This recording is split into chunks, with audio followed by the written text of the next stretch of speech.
മത്സരാർത്ഥിയായിരുന്നല്ലോ. അപ്പൊ ഇപ്പോഴത്തെ സീസൺ എങ്ങനെയുണ്ട്? ഇപ്പോഴത്തെ സീസൺ വളരെ നന്നായി പോകുന്നു എന്നുള്ളത് നമ്മൾ കണ്ടുകൊണ്ടിരിക്കുകയല്ലേ, അല്ലേ? കാണുന്നില്ലേ?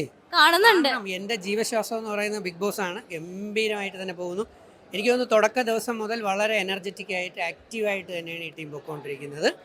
പിന്നെ കുറച്ച് ബഹളം കൂടുന്നു എന്നുള്ളതാണ്. പക്ഷെ ബഹളം കൂടിയാലും ലൈവാണല്ലോ, ഒരു ഉറക്കം തൂങ്ങിയല്ലോ പിള്ളേർ. രതീഷ് കുമാറിനെ പുറത്താക്കിയില്ലേ? നിതീഷ് കുമാറിനെ പുറത്താക്കിയത് ആ, അതിൻ്റെ കുറച്ച് അങ്ങനെ ഒരു പുറത്താവൽ നമുക്ക് തോന്നുമ്പോൾ വിഷമം തോന്നും. പക്ഷേ രതീഷ് കുമാറിൻ്റെ എന്ന ആസ്ഥാനത്ത് രണ്ട് പ്രവൃത്തികൾ വന്നത് ബിഗ് ബോസിൻ്റെ ആ ഒരു നിയമത്തിൻ്റെ ഒരു ലംഘനമായിട്ടുള്ളത് കൊണ്ടാവണം പുള്ളി പുറത്താക്കിയത്. വേണമെങ്കിൽ വൈൽഡ് കാർഡിൽ തിരിച്ചെടുക്കാന്നുള്ളേ ഉള്ളൂ. സോറി, അങ്ങനെ എടുക്കുന്നു തോന്നുന്നുണ്ടോ? ഞാൻ പറഞ്ഞില്ലേ, ഇപ്പോൾ ഒരു നമ്മുടെ മലയാളം ബിഗ് ബോസിലുള്ള ഒരു പ്രത്യേകത പറയട്ടെ. ഞാൻ ആരോടും പലപ്പോഴും പറയാത്തൊരു കാര്യം പറയാം.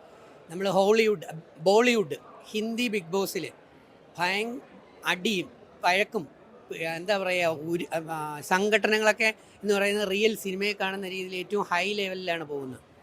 തമിഴിലാണെങ്കിലും തെലുങ്കിലും മറ്റ് ലാംഗ്വേജുകളിലെല്ലാം വളരെ എഫക്റ്റീവായിട്ടാണ് പോകണം. പക്ഷെ മലയാളം ബിഗ് ബോസിലേക്ക് വരുമ്പോൾ എന്ത് പറ്റുമെന്ന് അറിയാമോ?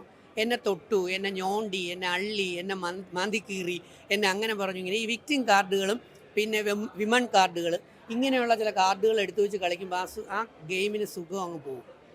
ശരിയല്ലേ? അതിൻ്റെ സുഖം അങ്ങ് പോകും. അത്രത്തോളം ദോഷം ഉണ്ടാകുന്ന ഏതെങ്കിലും പ്രവൃത്തികൾ ഉണ്ടെങ്കിൽ മാത്രമേ യഥാർത്ഥത്തിൽ എന്തെങ്കിലും ഒരു ശിക്ഷാ നടപടികളിലേക്ക് പോകാനായിട്ട് പാടുള്ളൂ.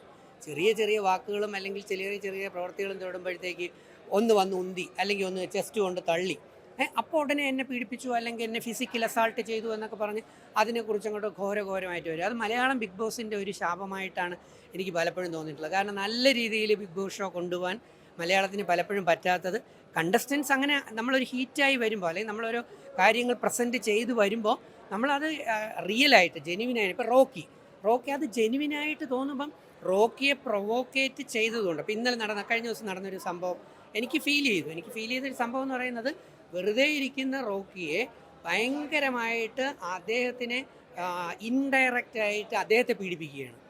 അങ്ങനെയാണെങ്കിൽ നമുക്കത് പറഞ്ഞുകൂടെ?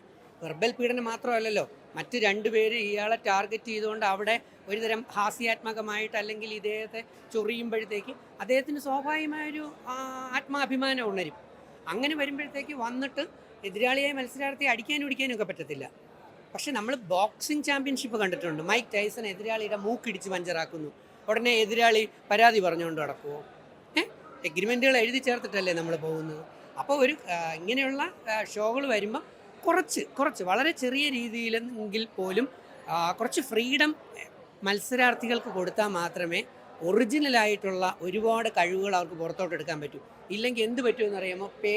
ഓരോരുത്തരും പേടിച്ച്, അയ്യോ അങ്ങനെ പറഞ്ഞാൽ ശരിയാവില്ല, ഇങ്ങനെ പറഞ്ഞാൽ തെറ്റാവും, അങ്ങനെ ഞാൻ പ്രവർത്തിച്ചാൽ പ്രശ്നമാവും, ഞാൻ ഇതിലോട്ട് കൂടുതൽ ഇടപെട്ടാൽ പ്രശ്നമാവും എന്ന് പറഞ്ഞ് എല്ലാവരും ഉൾവലിഞ്ഞിരിക്കും. ഇപ്പോൾ കുറേ പേരെ നമ്മൾ നോക്കിയാൽ കാണാം.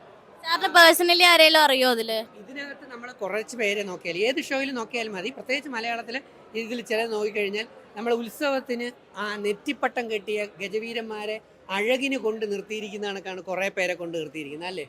എന്നാൽ ബോളിവുഡ് അങ്ങനെയല്ല. ബോളിവുഡ് അവർ ഫൈറ്റ് ചെയ്യാത്തതിനും അല്ലെങ്കിൽ അവർ ഏറ്റവും നല്ല രീതിയിൽ കണ്ടൻറ്റുകൾ കൊടുക്കാതെ ചുമ്മാ അടിയിലും വഴക്കിലും വെറുതെ പോകുമ്പോൾ മാത്രമാണ് സൽമാൻ ഖാൻ അതിനകത്ത് ഇടപെടുന്നതും. ലവ് ട്രാക്ക് കഴിഞ്ഞ ആഴ്ച ഞാൻ ഈ ഫിലിം കാണാൻ വന്നപ്പോഴത്തേക്ക് നിങ്ങൾ ആരോടൊക്കെ ഞാൻ പറഞ്ഞതാണ്, ആ ലവ് ട്രാക്ക് എന്ന് പറയുന്നത് 3 ദിവസം കൊണ്ടുണ്ടാകുക. അവർ കുറച്ച് ക്ഷമയോടെ ഇരുന്നെങ്കിൽ വിജയിച്ചേനെ. ഒരു 2-3 ആഴ്ച കഴിഞ്ഞിട്ട് വേണ്ടേ ലവ് ഒക്കെ എടുക്കാൻ. 3-ാമത്തെ ദിവസം വന്ന് ലവ് എടുത്തതിന് ശേഷം ജനങ്ങൾ മുഴുവൻ എന്നെ പറ്റിച്ചുകൊണ്ട് ഈ രീതി പോകുമ്പോൾ അന്ന് ഞാൻ പറഞ്ഞു, അടുത്ത സ്റ്റെപ്പ് എന്ന് പറയുന്നത് ഇപ്പോൾ കെട്ടിപ്പിടുത്തവും ഉമ്മ വെപ്പുവാണെന്നൊക്കെ ഞാൻ പറഞ്ഞു. പക്ഷേ അതിനേക്കാൾ മേളിൽ കടിയിലേക്ക് പോയി, അല്ലേ? കുറച്ച് കടി കൂടി, അല്ലേ? കുറച്ച് കടി കൂടിയപ്പോഴാണ് ഈ പ്രശ്നങ്ങളിലേക്ക് വീണ്ടും. ആ കടി എന്ന് പറഞ്ഞാൽ കയ്യിൽ കടിച്ചതാണ് കേട്ടോ, വേറെ ഉറുമ്പ് കടിച്ചോ എന്താണെന്ന് പറയുന്നത്. ഇങ്ങനെ അങ്ങോട്ടും ഇങ്ങോട്ടും കടികൾ തുടങ്ങി. അപ്പോൾ ഇതൊക്കെ എന്ന് പറയുന്നത് കണ്ടൻറ്റ് കൊടുക്കാനുള്ളൊരു വെപ്രാളം ഉണ്ടാവും ചിലർക്ക്. സ്വന്തമായി ഒറ്റയ്ക്കൊറ്റയ്ക്ക് നിന്ന് കളിക്കാൻ വേണ്ടിയാണ് വരുന്നത്, അല്ലേ? അങ്ങനെ നോക്കുമ്പോൾ ഈ ആഴ്ച ആര് പോകുന്നു? ഈ ആഴ്ച പോകുന്നല്ല, ഈ ആഴ്ചയിൽ, കഴിഞ്ഞ ആഴ്ച ഞാൻ രതീഷിനെയാണ് പൊക്കി പറഞ്ഞതെങ്കിൽ ഈ ആഴ്ച ഞാൻ പറയുന്നു അപ്സരയാണ് ഞാൻ പൊക്കി പറയുന്നത്. കാരണം അപ്സരയെ നമ്മൾ കുറച്ച് കണ്ടു, പക്ഷേ അപ്സരയുടെ ആ ക്യാപ്റ്റൻസി ടാസ്ക് എന്ന് പറഞ്ഞ് എഴയുന്ന പരിപാടിയിൽ അപ്പോഴാണ് നമ്മൾ അറിയുന്നത് 5-6 വർഷം NCCയുടെ സർജൻ്റ് ആയിരുന്നു എന്ന്. അപ്പോൾ ഒരു പെൺകുട്ടിയെ ആൺകുട്ടിയെ ഒന്നിനെ നമുക്ക് ബാക്കിലേക്ക് തള്ളിക്കാൻ പറ്റത്തില്ല. അത്ര മിടുക്കത്തിയായിട്ടാണ് അപ്സര മുമ്പോട്ട് വന്നിരിക്കുന്നത്. സോ എന്നെ സംബന്ധിച്ച് അപ്സര ഡീസൻ്റ് ആയിട്ട് പെരുമാറുന്നു. രണ്ടാമത്തെ കാര്യം, ഇവിടെ പറഞ്ഞ ജാസ്മിന് സപ്പോർട്ട് എന്നുള്ള നിലയിൽ ഗബ്രി എന്താ പേര്? ഗബ്രി അല്ലെങ്കിൽ ഗബ്രിക്ക് ഒരു ബലം എന്ന് പറഞ്ഞ രീതി. അങ്ങനെ എന്തിനാ ഒരു ബലം? അതുകൊണ്ടാണ് അപ്സര കൃത്യമായിട്ട് പറഞ്ഞത്. എനിക്കിവിടെ 18 ഫ്രണ്ട്സ് ഉണ്ട്, ഓരോരുത്തരും എൻ്റെ ഫ്രണ്ട്സാണ്. എനിക്ക് മറ്റാരും വിശ്വാസം ഇല്ല എന്ന് പറയുന്നത് സംശയരോഗിയുടെ അവസ്ഥയല്ലേ അല്ലേ? അപ്പോൾ അതുകൊണ്ട് എന്നെ സംബന്ധിച്ച് ഈ ആഴ്ചയിൽ മുന്നേറി നിൽക്കുന്നതും മുൻപന്തിയിലേക്ക് വന്നുകൊണ്ടിരിക്കുന്നതും അപ്സര ജെനുവിനാണ്, ഒറ്റ കളിക്കുന്നത്. ഈ ബിഗ്